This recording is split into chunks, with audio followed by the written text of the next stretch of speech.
Hoje no Clique Ligue estamos falando sobre tecnologias inclusivas. Por isso, nós separamos alguns sites para a gente ver que é possível sim viver sem limites. Viver sem limite. Este é o nome do Plano Nacional da Pessoa com Deficiência, uma iniciativa do governo federal cuja meta é investir mais de 7 bilhões até 2014 para ampliar a integração das pessoas com deficiência na nossa sociedade. No site direitoshumanos.gov.br você pode conhecer mais sobre esta importante iniciativa. Na parte Acesso à Educação, encontra-se os principais dados do plano nas escolas e instituições. Em Inclusão Social, dados que mostram como o plano vai ser aplicado na sociedade. O Atenção à Saúde mostra números de investimentos para os deficientes em hospitais e unidades móveis. E o Acessibilidade mostra todos os planos que vão ser utilizados e que serão acessíveis, como por exemplo, Minha Casa Minha Vida 2, que vai fazer mais de 1 milhão de moradias adaptáveis. Vamos fazer desse país um país acessível, melhor e mais justo. Nesse bloco, vamos falar com Maria Aparecida Ferreira de Mello, doutora em Ciência na Universidade Federal de São Paulo e mestre em Tecnologia Assistiva. Tudo bem, doutora? Tudo bem. A senhora trabalha com pessoas com deficiência há quanto tempo? Eu trabalho com pessoas com deficiência desde 1986. E por que começou esse trabalho? Nunca respondi essa pergunta. Não sei, é uma vocação. Sempre eu gostei muito de trabalhar com pessoas que tivessem atitudes e posturas diferentes. E por aí eu acabei indo para trabalhar com pessoa com deficiência. E eu sou apaixonada com tecnologia. Sempre fui. Então, são as duas grandes paixões da minha vida. São as variações do desempenho humano, que aí entra também não só as deficiências, mas as altas habilidades, e a tecnologia.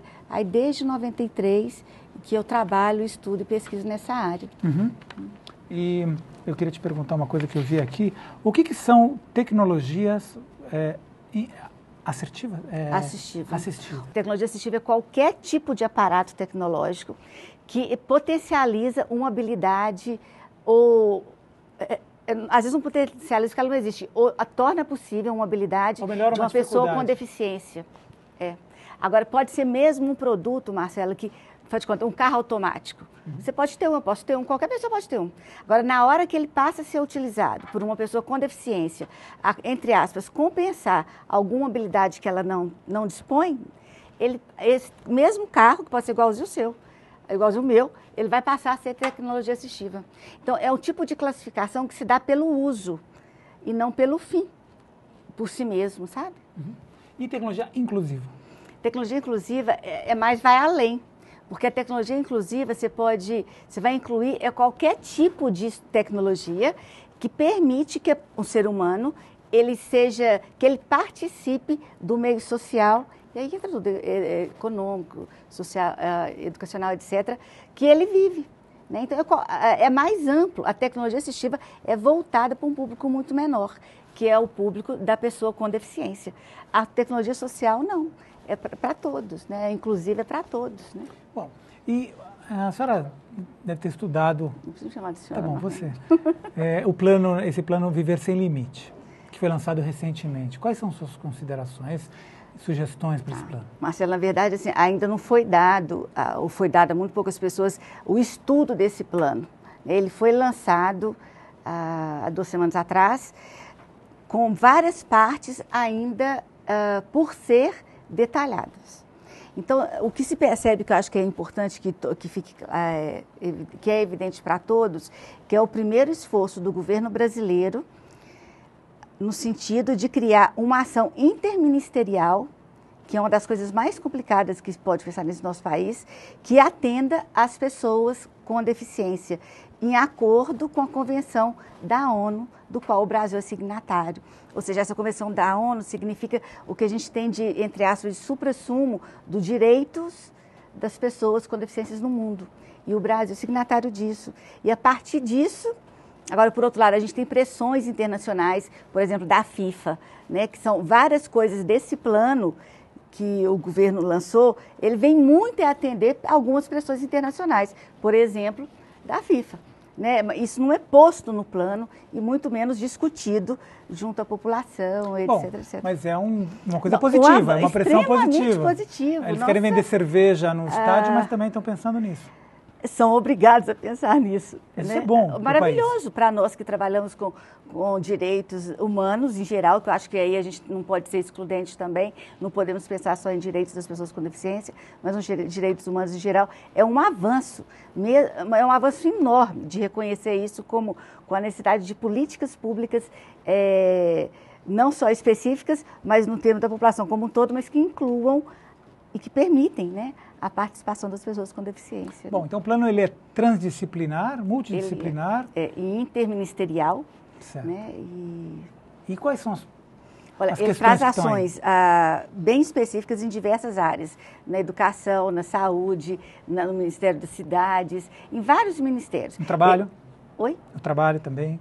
Ministério do Trabalho? Sim, claro, desculpa, com certeza. No INSS. Uhum. E a proposição, o que eu mais posso falar é mesmo da educação e da saúde, que são as duas áreas que eu trabalho mais. E o que se pretende, por exemplo, uma das grandes questões que a gente tem há muitos anos é como que os produtos assistivos poderiam ser custeados pelo governo como uma garantia de um direito a todo cidadão brasileiro. Até então, isso poderia se dar por 3 vias, que é o Ministério da Saúde, por meio do SUS, da concessão de órtese e próteses, da educação, desde que a criança utilize aquele recurso tecnológico na escola, mas ele poderia usar na escola e se ele precisasse em casa, na maioria das vezes ele não pode levar aquele equipamento para casa porque ele é da escola, e por meio também do INSS, o Ministério do Trabalho, no sentido de garantir uma possibilidade de trabalho para aquela pessoa. E essas possibilidades, eram muito reduzidas. E o que vai acontecer, que já está acontecendo por meio de implementação desse plano, é que mais pessoas, que essa é como se fosse uma lista, né, desses 3 ministérios, ela vai ser ampliada e vão incluir muitos outros produtos, né? Então, com isso, a pessoa vai ter a oportunidade, sim, acesso a uma gama maior de produtos assistivos. E uma outra coisa que eu achei muito interessante no plano, mas que também é uma moeda de 2 lados, é que traz a possibilidade de microcrédito para a pessoa com deficiência até um valor de R$25 mil, se não me falha a memória, para aquisição de algum produto assistivo. Né? Isso para a pessoa que às vezes não tem acesso a essas concessões que são previstas pelo direito do cidadão, né, hoje mais ampliado, ela vai poder ter uma linha de crédito que tornaria acessível. Mas, por outro lado, eu vejo isso com muito receio, sabe? Com muito receio mesmo, das pessoas começarem a consumir produtos assistivos sem indicações precisas e tentando, às vezes, por uma necessidade que ela, enquanto usuário, julga, mas julga no aqui e agora e no olhar de usuário, mas não do valor real da necessidade. Por exemplo? A médio, curto e longo prazo. Pode dar um exemplo? Por exemplo, eu vou dar um exemplo bem do nosso cotidiano. Está super na moda, ou bem mais na moda do que 20 anos atrás, a pessoa, por exemplo, comprar um carro 4x4. Você pode contar nos dedos as pessoas que realmente utilizam não é? Tá? E assim vai. Então, as pessoas podem comprar cadeiras de rodas que têm muito mais adaptações do que elas precisariam, ou muito mais tecnologia do que elas precisariam, e pode, assim, não usar um 4x4 pode não lhe trazer nenhum problema clínico ou funcional. Agora, uma pessoa que usar algum equipamento que interfere na sua função, que não lhe seja devidamente prescrito, vai acarretar a médio e longo prazo efeitos que a gente chama de iatrogênicos ou maléficos funcionalmente para aquela pessoa, sabe? E isso é um risco muito grande, que na hora que se libera o acesso, também, eu não estou falando que teria que ser tudo fechadinho, não é isso, mas é um risco que é real. E daí que eu trago sempre a questão da necessidade da gente capacitar mais pessoas, mais profissionais no país na área de tecnologia assistiva. Sabe? Carla, como que a gente capacita esses profissionais? Sem sombra de dúvida, a gente precisa pensar em várias estratégias de formação e capacitação num país do tamanho do nosso, né? Então, os ministérios, e a gente acredita que esse plano interministerial, por mais que ele não esteja claro ainda, ele vai alavancar muitas ações quer sejam do governo federal, dos governos estaduais ou municipais, tanto no desenvolvimento e no desenho de políticas públicas articuladas e matriciais, como na capacitação dos profissionais. A gente precisa entender que as pessoas com deficiência, por muito tempo, ficaram excluídas de todo o processo social. E poucos profissionais se envolviam nessa formação ou nas questões de saúde, de educação, de cultura, de trabalho. A gente está passando por um processo de transição, de mudança de cultura. A gente está saindo de uma cultura segregada, de uma cultura que excluía, e passando por um processo e acreditando que a gente pode ter um país mais justo e inclusivo. Portanto, a questão, por exemplo, da saúde e da educação não pode ser responsabilidade de profissionais somente os especialistas. Todo educador, todo professor precisa ter o compromisso e trabalhar, inclusive, na sua formação para que ele possa atender e acolher todos os alunos. A nossa formação, infelizmente, quer seja na área da educação, da saúde, ela foi feita muito para que a gente trabalhasse com um padrão homogêneo. Esse padrão homogêneo, né, por exemplo, de crianças na escola, não é um padrão homogêneo da diversidade de crianças, de possibilidades de aprendizagem, de acesso aos meios de informação que a gente tem na escola. Então, a escola como um todo precisa ser transformada. A gente está falando de uma mudança radical, não é de uma adaptaçãozinha. A gente está falando que, no mundo contemporâneo, em pleno século XXI, a gente precisa de uma escola que acolha a todos, com todas as diferenças que fazem parte do humano. E não uma escola que simplesmente dê conta de um número reduzido de alunos. Portanto, a gente vai ressignificar e precisar rever que escola é essa, que currículo é esse, que formação de educadores é essa. Para além de tudo isso, a inclusão nos coloca um desafio que ele é muito interessante, que necessariamente a gente precisa trabalhar de forma transdisciplinar, como tu disseste. Ninguém sabe tudo de inclusão. Para a gente trabalhar com inclusão, a gente vai precisar ser muito humilde na perspectiva de poder aprender com outros profissionais, de saber que as pessoas com deficiência e suas famílias têm um saber muito grande, que elas precisam ser protagonistas da sua própria história, e não simplesmente que venham ordens ou determinações de fora. Agora, desculpa, só se te interromper. Nesse processo desse plano, a sociedade civil participou?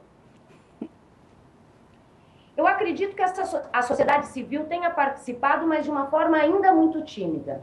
E com certeza, e sem sombra de dúvida, inclusive pelo discurso do representante da CONAD, que é o órgão do governo federal que agrega a sociedade civil, ficou muito claro que a sociedade civil precisa estar presente na construção, no desenvolvimento e, mais do que tudo, no monitoramento desse plano. Só um minutinho. Você gostaria de falar alguma coisa sobre isso? Só para completar, Carla. Eu acredito, a participação da sociedade civil, ela se deu previamente, mas de criação, de formulação do plano, poderia ter sido uma discussão muito mais ampla do que foi.